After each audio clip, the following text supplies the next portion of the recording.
Hello la famille, bienvenue sur cette nouvelle vidéo. Aujourd'hui, on se retrouve pour la seconde partie upper des exercices que vous ne faites jamais. On se retrouve tout de suite pour la démonstration.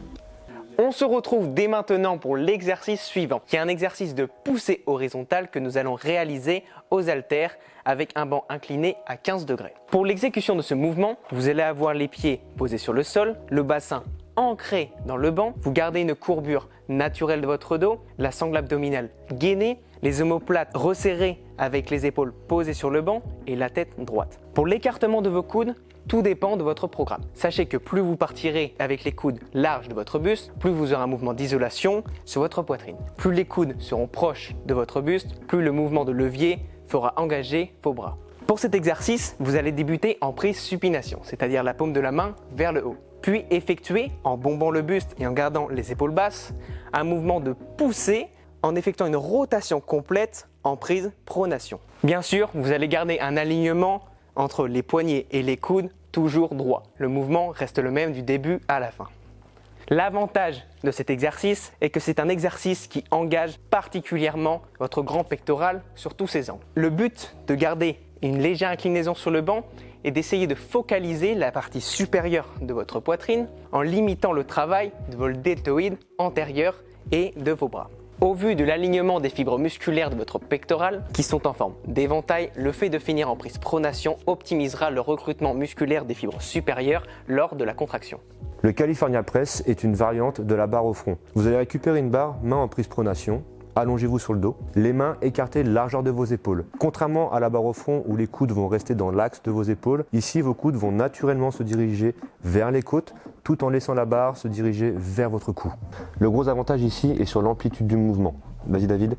Comme vous pouvez le constater, ici l'articulation du coude est totalement fermée, ce qui va apporter un stress mécanique et un maximum de sensations durant la séance. Pour cet exercice, nous allons partir sur un exercice de tirage horizontal avec un banc lombaire réalisé à la poulie basse à l'aide de cordes. Pour ce mouvement, vous allez vous installer sur le banc lombaire en ajustant la chaise au niveau de votre taille pour désengager au maximum la partie inférieure de votre corps afin d'avoir un travail profond sur votre sangle abdominale. Vous allez partir avec les coudes devant votre tête et effectuer une rétraction scapulaire en basculant votre buste légèrement vers le haut et tirer la corde au niveau de votre nombril afin que vos coudes tirent le plus loin possible vers votre dos. Cet exercice est un exercice qui engage tous les muscles de votre dos. L'avantage de cet exercice est que vous allez engager les muscles profonds de votre dos, c'est-à-dire les érecteurs du rachis, mais également les rhomboïdes. C'est un mouvement qui va vous permettre d'avoir un étirement et une contraction sur votre grand dorsal et aussi les muscles qui font l'épaisseur de votre dos, les trapèzes.